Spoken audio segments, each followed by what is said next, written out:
Well, thanks very much, Nick. Well, ladies and gentlemen, the Australian Labor Party has had a long and a proud history, and it's a considerable achievement for Nick Dyrenforth and Frank Bongiorno to have covered that 120 years in just under twice that many compressed, action-packed pages. Compressed, but not abbreviated. This compact book provides, in overview, a great introduction to the party's history, placing the many and varied events, the highs and lows, the changes and the continuity in their proper context.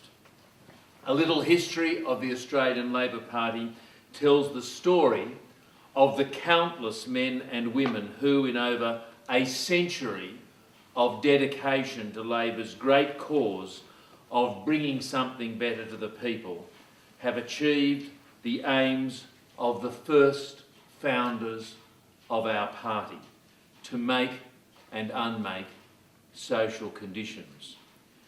It shows that Labor's history is a history of both idealism and pragmatism. It shows that Labor's history is a history of persistence even in the darkest days. And it shows that Labor's history has been first and foremost a story of reform. Reform of the laws covering Australians in the workplace and the unions that represent them to ensure fair pay, bargaining power and decent conditions.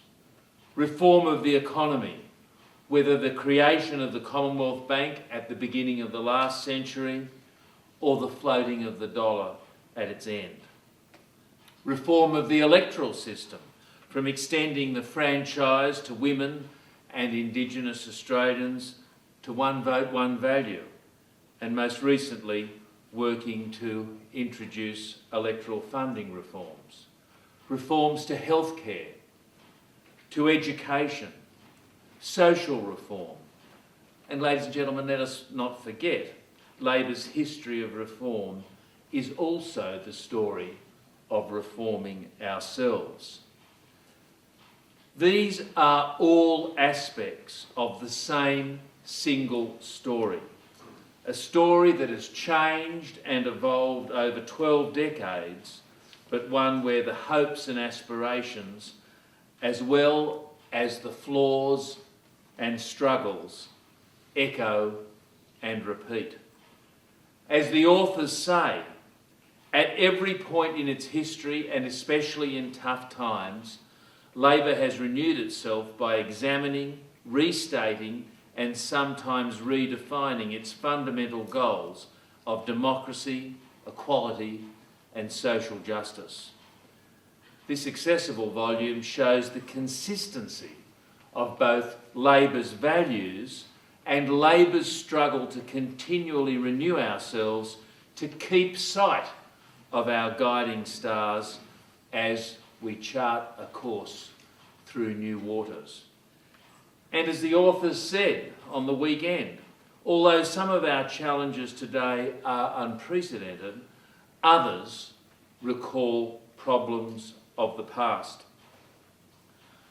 Labor has often seen dark days, splits, defeats, long periods in the electoral wilderness.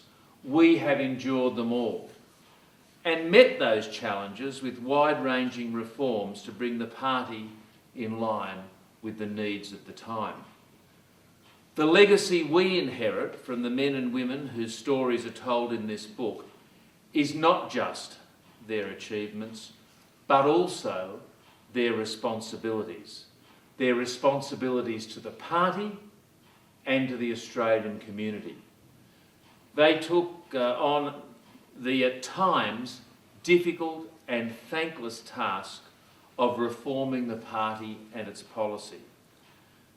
The lesson that Labor's history has for us in who of course are their successors, is that we cannot expect to experience their success while shirking their labours. As this book shows, the Australian Labor Party of today is the result of 12 decades of change. On each occasion, those changes were appropriate for their time. They were the best expression of Labor values in their context, a context provided so thoroughly by this book.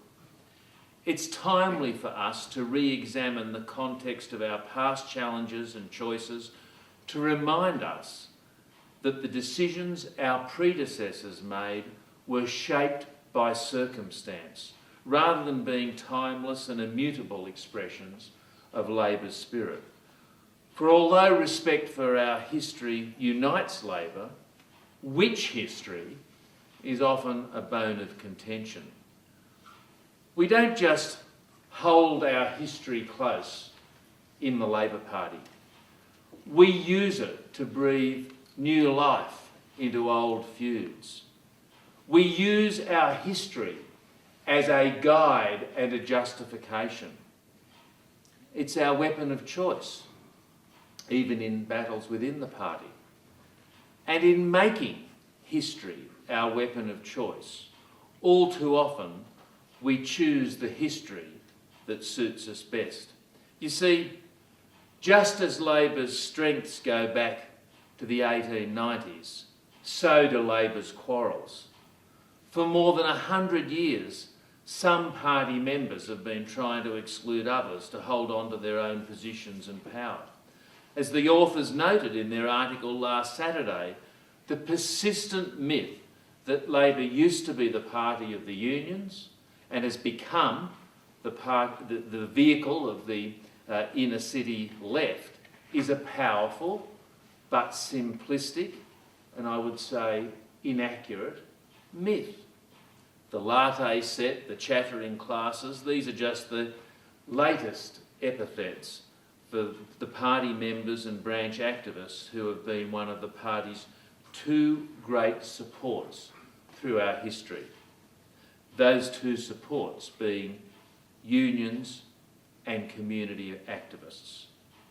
Most have been union activists and branch activists at the same time and have devoted their lives and their passion to the Labor movement. In the 1890s, as the records of my own branch, the Glebe branch of the ALP show, disputed branch ballots were already giving rise to accusations that Labor activists were just bourgeois blow-ins. In the 1970s, non-Anglo party members fighting to extend the party's social justice commitment to the needs of their communities were met with hostility and resistance by some.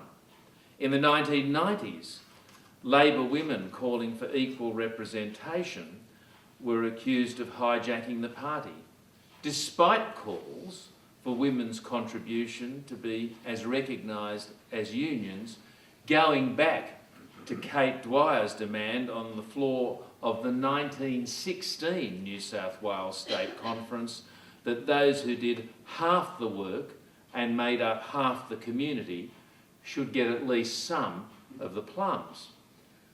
And today, party activists seeking reform to our structures to give party members and the members of our affiliated unions a direct rather than delegated say in our party's decisions and direction are accused by some of trying to destroy Labor's connection to working Australians. While Labor's structures and rules have always been the expression of the best efforts of the men and later men and women of the time, they've also been the expression of their blind spots and assumptions and, like our policies, require regular revision to meet the challenges of a changing world. Possessing a proud history does not mean being possessed by it. We need a clear-eyed appreciation of our past to take a hard look at our future direction. One message this book makes clear is that while the ALP has faced tough times before, we face new challenges today. Our recent election results, our declining share of the state and federal primary vote, and our falling membership numbers are not just a blip in Labor's 120-year history.